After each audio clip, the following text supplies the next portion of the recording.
Welcome back to Views with Hughes and Jennifer News. This is Jerome Hughes, and today's top story: Disney's facing some troubles again thanks to Bob Iger. So thank you for joining me. So let's go ahead and get right into it. Now, I've shared with you all this past week interesting updates about Bob Iger as well as his war with Nelson Peltz. We also did a video covering about the shareholder thing where he actually makes some good news announcements and everything, but now we're starting to see some interesting details coming forth and everything. Okay, so first off, Disney CEO Bob Iger recently shared some exciting updates, or it was thought to be exciting updates. He said that they've invested a whopping $1.5 billion into Epic Games, the same company that created Fortnite. Okay, and they're teaming up with Fox as well as Warner Brothers to start a new sports streaming service. Now, this news got investors super hyped, where it led to Disney stock price shooting up by 10 to 12% almost overnight.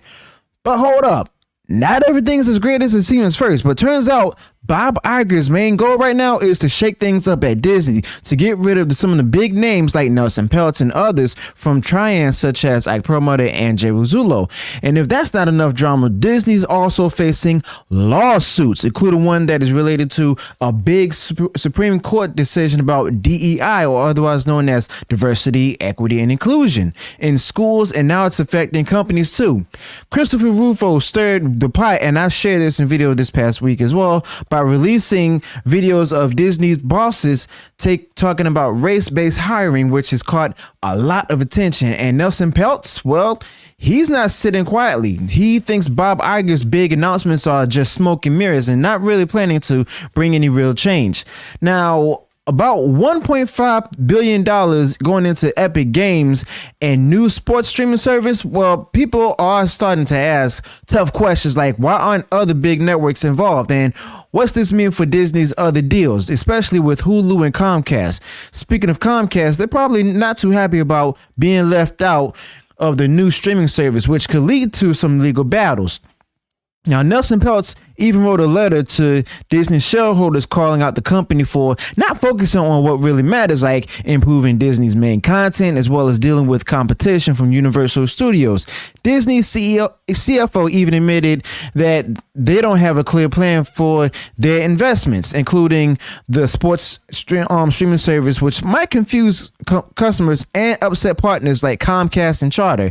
And as if that wasn't enough, there's a new legal complaint against Disney for illegal discrimination based on race and sex, which sparked by those videos Christopher Rufo shared with all that's going on. Disney's trying to push through to their annual shareholder meeting coming this April, hoping to get Bob Iger's preferred board elected. Okay, I also shared a video about that as well. Now, this whole situation ties back to Supreme Court decision from last summer about race and admissions in schools, showing how these debates are moving into the corporate world. Now, it's a lot to take in, and it looks like Disney's got his handful with all these challenges. Okay, so what do you guys think about that? Let me know your thoughts about that in the comments below. Now, the thing is, all of this wouldn't have been done if Bob Iger did not make the decisions that he made before.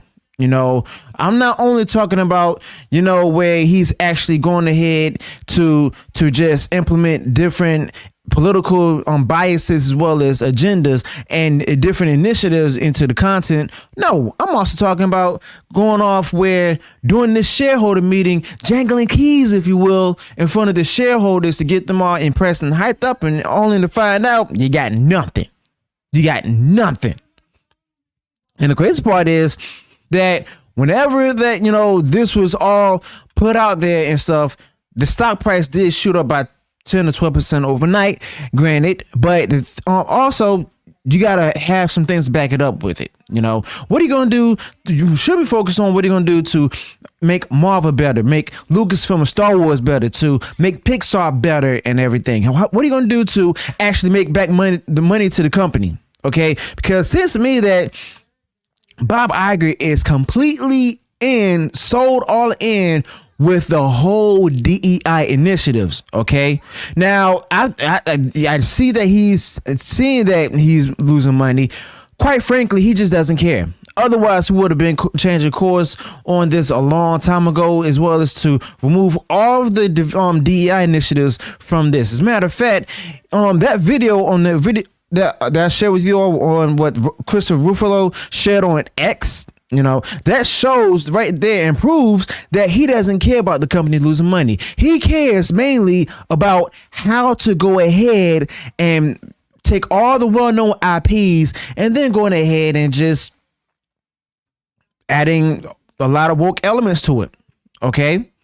But sorry to say that he simply doesn't want to make money. He doesn't want the company to be successful. He's trying to look out for his legacy. And right now he's also trying to keep those who are currently on the board, so that, and have shareholders to not vote for people from Trian and Nelson Peltz, because quite frankly, he wants to be able to control the board himself. Again, he wants to keep that control, so that way he can continue to go ahead and use the board and try to go ahead and milk more money from these investment firms. Okay, so that way they'll be able to go ahead and make more money to make more movies, and they won't, after movies being put out there, because of the woke ideologies put in them, they're not going to make back the money, and he's still going to have a leg to stand on, because guess what? It's companies like Goldman Sachs and stuff that's cuddling up and getting all goody mushy with Bob Iger. He basically controls them, you know. But if you think I'm wrong about that part, let me know your thoughts about that in the comments below. If you also have any additional thoughts on this particular topic, go ahead and let me know your thoughts about that in the comments below. Also, what do you think will actually happen? Do you think that Nelson Peltz is going to take over along with his picks? How much do you think that Elon Musk will actually contribute to the board seat takeover? And also, I know I haven't talked about this in the video, but what do you think will be the outcome for Gina Carano's legal case? Okay, her lawsuit. Do you think other celebrities that might have been fired by Disney will actually join in the lawsuit? Let me know your thoughts about this in the comments below. Also, be sure to include any additional details that I did not share upon this topic in this video. If you enjoy what I shared in this video, go ahead, smash the like button, share far wide across social media. And if you haven't done so already, go ahead, subscribe to the channel, click the notification, so that way you'll be notified of future uploads and updates. So then, peace.